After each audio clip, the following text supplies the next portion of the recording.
A million questions for you, but you got to, I don't want to do any spoilers, but you got to include nods in the first 6 episodes to things from the past. Yes. And I'm curious, was there anything that you really wanted to include as like a nod to something from the past that you just couldn't figure out how to work it in? No, not really. There are characters that I wish could appear, but might be appearing on other Star Trek shows. And you don't want to oversaturate the universe. But for the most part, I couldn't believe I got away with what I got away with. Especially when you see the last 4, there's more to come. But I think the most important part is hopefully, and I hope you felt it, is that it feels organic. Specifically episode 6, we go to some locations that are rich with Star Trek history.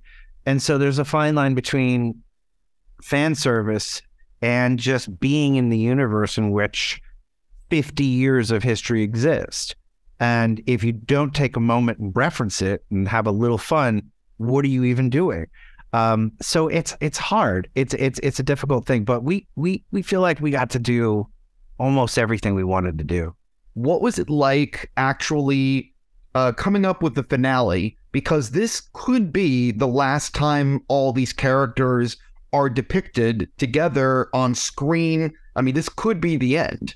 Yes. I can't really talk about it too much, but I will tell you that I think it's satisfying. I think when you get there and you realize, when you see the whole picture and the puzzle comes together, it feels like a satisfying conclusion to Star Trek: The Next Generation. However, it also is a passing of the torch of the last generation to the next generation, and that there are some new characters you might want to see continue, and some new starships you might want to continue to see boldly go into the final frontier.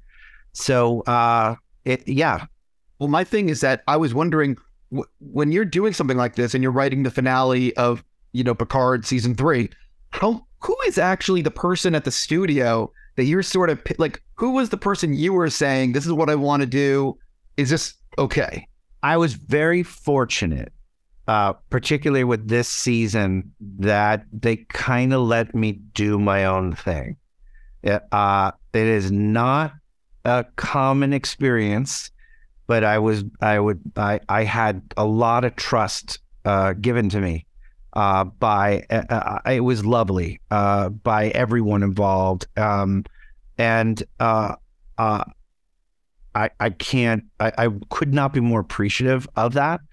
And again, it could be a complete failure. Fans could have been like, what did he do? He just made this mess of a thing. But yeah, there were moments when I had to call and say, I'm going to fly in this guy from New York. He played Professor Moriarty. He played who? He played Professor Moriarty. He's an important part of Star Trek history. All right, look, we're going to trust you.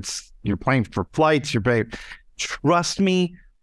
It's important to the DNA of who these characters are. And they did. And certainly others, as you've seen, looking at in the first 6, there's others that are meaningful. And it's pretty great when the powers that be are like, okay, you say so. Well, I have to wrap, but I'm just gonna say I'm glad you understand Trek's history and could incorporate the things that you did. Are you a big Transformers fan? I have been known to enjoy some Transformers. The original 1986 movie?